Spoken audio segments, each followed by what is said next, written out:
Vamos con Cabal entonces. El negocio Cabal. Bueno, ¿fue o no fue un negocio Cabal? Pero sobre todo, ¿cuál fue, dirías tú, Cristian Leporati, y hablando ya en términos de la forma, que es finalmente lo que mayor impacto tuvo, ¿verdad? La forma, todo lo que rodea el caso, y luego el fondo que se desprende de lo que ya conocimos ayer. ¿Puedo hacer un paréntesis antes de partir? ¿En qué se podría relacionar, por ejemplo, el triunfo de Croacia y el caso Cabal? ¿Ya? ¿Qué se te ocurre? Tigre de Cruces. A ver. Doble felicidad para Andrónico Luksic. Pasa a la final y se va diluyendo su nombre en la historia judicial del caso. Veamos qué dice Leporati. A ver, ¿se diluye realmente el nombre de Andrónico Luksic? Mira, yo creo que Cabal para mí es súper importante, no por Cabal en sí mismo, creo que es re importante la historia del país. Cuando analicemos la historia del país en unos 40 años más, Cabal yo creo que va a marcar... Yo no voy a estar viva para eso. Oiga, ¿cómo que no? Cuando otros analicen vamos a estar caminando con un burrito, pero vamos a estar vivos. Ya, te pasaste. Eres muy optimista. La expectativa de vida va a aumentar. Vamos bien. Hay que comer harta verdura nomás. Y frutita. No, yo creo que el tema pasa porque va a ser un acto simbólico, como el país, a partir de ese momento, como del 86 fue el cambio paradigmático en el tema estudiantil, con los cabros chicos ahí saliendo a la calle. 2006. Perdón, 2006. 86, yo me estaba remontando al 2006, me acuerdo que era el año decisivo. Federici, sí. El 2006 fue el momento de la educación en Chile, el quiebre. Yo creo que fue también ese verano, fue el momento Cabal, fue el momento del quiebre de la inocencia en este país, que la perdió, y se dio cuenta que en verdad era un país que no era tan puro y casto como era, o quería que fuera. Era un país realísticamente hablando, un país latinoamericano con todas las virtudes y desvalores también de los países latinoamericanos. ¿Algo de bananero? De bananero también. Dejamos de ser los ingleses de América del Sur, dejamos de ser los leopardos, los tigres, todas esas cosas que teníamos ahí dando vueltas, y pasamos a ser un país más dentro de Latinoamérica con problemas importantes en términos de separar poder, élites y otras minucias. Y corrupción. Y de ahí después saltó al poco tiempo vino el caso Penta, después la corrupción en la política, porque hablar de financiamiento ilegal es un eufemismo, es corrupción hecha y derecha. Eso yo creo que en realidad es importante lo que pasó con Cabal, no solamente porque afectó permanentemente al gobierno de Bachelet hasta su último día, en términos de imagen, de reputación y de motivación, sino que también cambió el país. Chile antes de Cabal era un país distinto al que fue después de Cabal, y eso nos marcó hasta el día de hoy, desgraciadamente. A ver, Gerson del Río.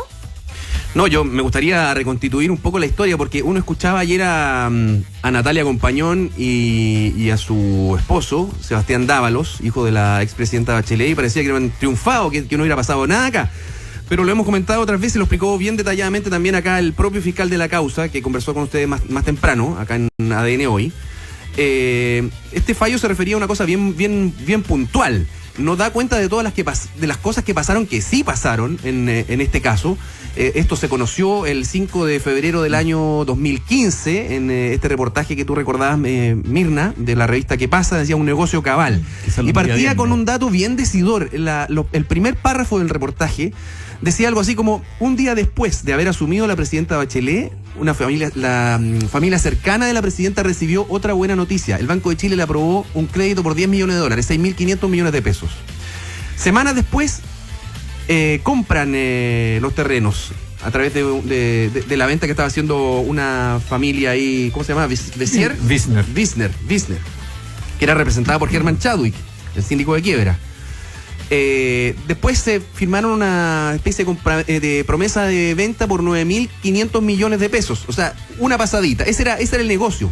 Eso era lo que describía un poco el reportaje de revista ¿Qué pasa? Entonces ahí estaba involucrado Andrónico Luksic, el hijo de la presidenta que fue a la reunión, y Natalia Compañón como socia principal de Cabal, que tenía el 50% junto con Mauricio Valero. Bueno, el negocio consistía en hacer subir los valores y por lo tanto cambio de suelo de los terrenos de Machalí. Y ahí viene el tema de las coimas. Recordemos que sí hay condenados por coimas, por cohecho. Te recuerdo exacto. Entre ellos Germán Chadwick, que aceptó los cargos de por ejemplo, de sobornos, ventaja indebida, facilitación de boletas maliciosamente falsas. Él aceptó esos hechos y está condenado por eso. Ese era más o menos varios cientos de millones como castigo. Claro, pero este era más o menos el esquema que estaba descrito en ese reportaje, y después se fueron sabiendo más cosas. Ahora, el tema judicial, y eso fue lo que vimos ayer en su resolución o su parte final en esa arista, tiene que ver con que el Servicio de Impuesto Interno se dio cuenta de repente que habían cosas raras en los balances ahí de Cabal. Primero que habían maniobras para bajar su base tributaria imponible, o sea, pagar menos impuestos.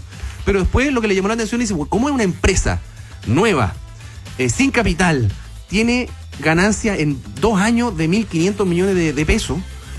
Raro, ¿no? Entonces ahí empiezan a tirar la hebra y se empiezan a encontrar con otras cosas más, y aparece la figura de Vial Concha, que se supone que había pagado por informes que no eran en relación a prospecciones mineras, informes que eran copiados después de Cochilco. Esa es una lista que todavía no está resuelta. Yo creo que es la más delicada para Sebastián Dávalos. Esa es la que se viene ahora. Y Natalia Compañón.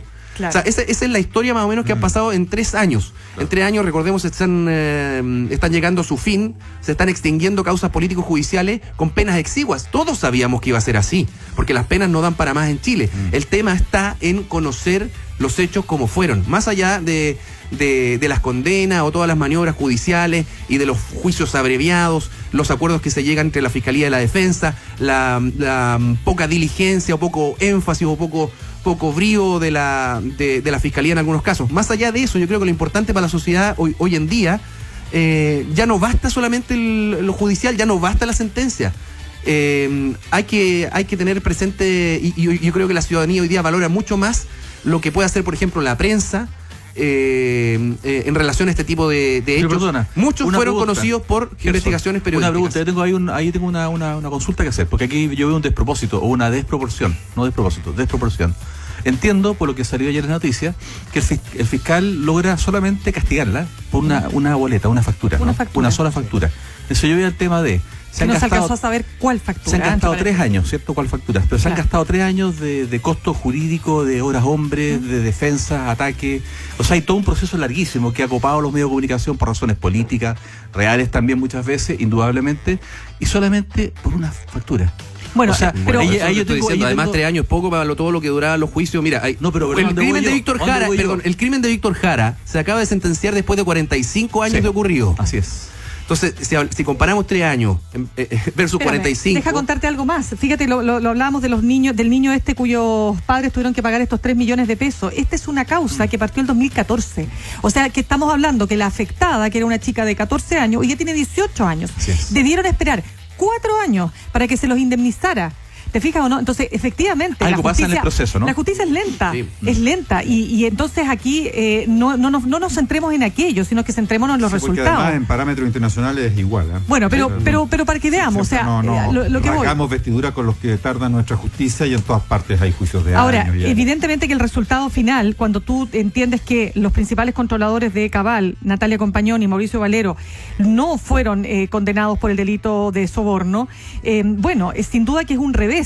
¿Por qué? Porque efectivamente la Fiscalía no pudo probar que las platas que Mauricio Valero puntualmente le había pasado a Juan Díaz, que estamos hablando del orden de los 46 millones de pesos, esas platas fueron a parar a los bolsillos, por ejemplo, de quien fuera director de obra de la Municipalidad de Machalí, señor Jorge Silva, que fue formalizado por cohecho. Mira, se me perdí el lápiz. La mina tiró el lápiz lejos.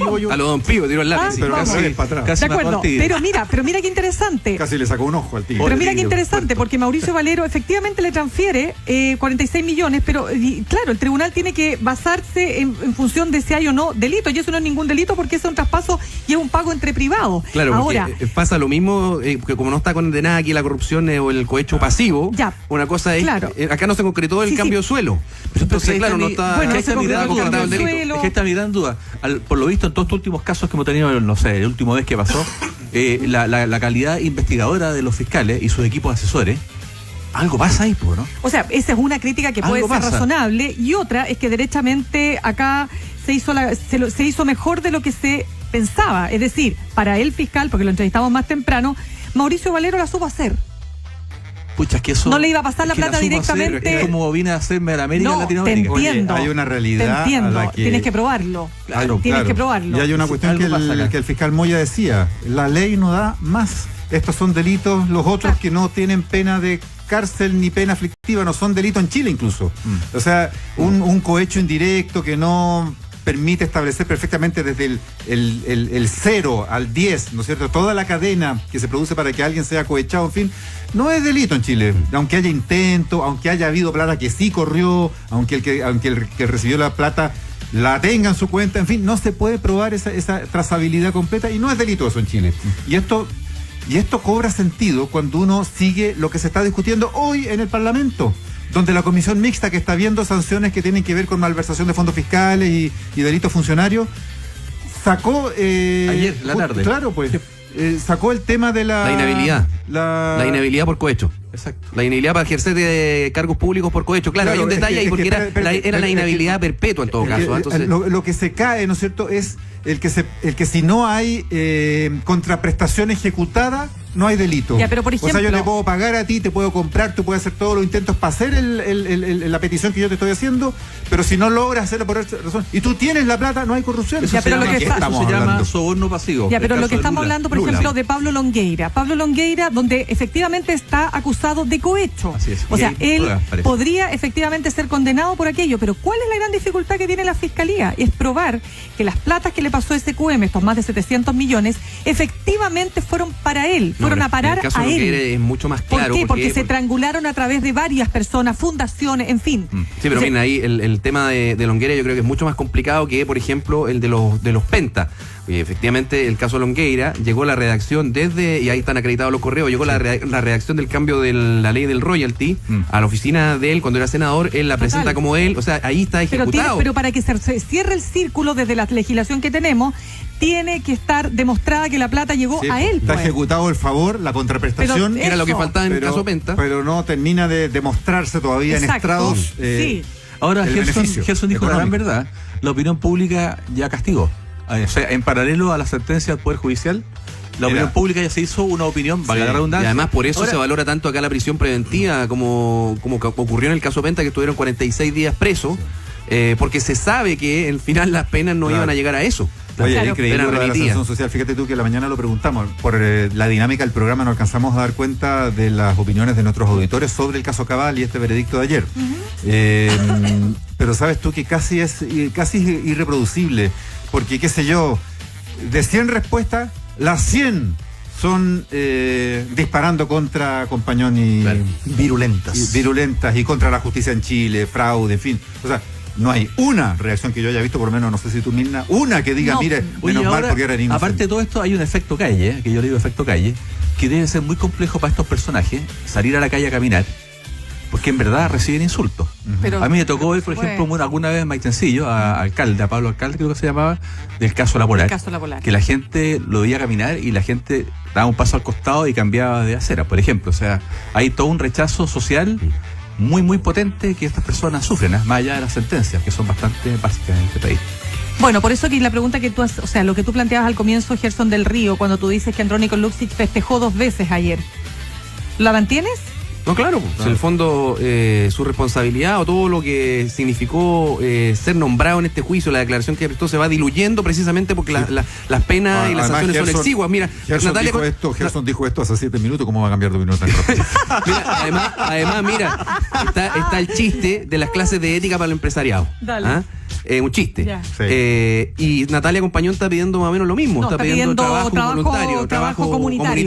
Claro. Que harto bien con le eso va a hecho, resarcir, digamos. Que harto bien le habría hecho al chiquitito este que subió las imágenes de íntimas de su polola, que ya lo vamos a conversar. ¿Ahí el castigo solamente es pecuniario? Lo que pasa es que es una demanda civil. No sé si yo la arista penal hasta donde nosotros sabemos. ¿Por qué? Bueno, anda a saber.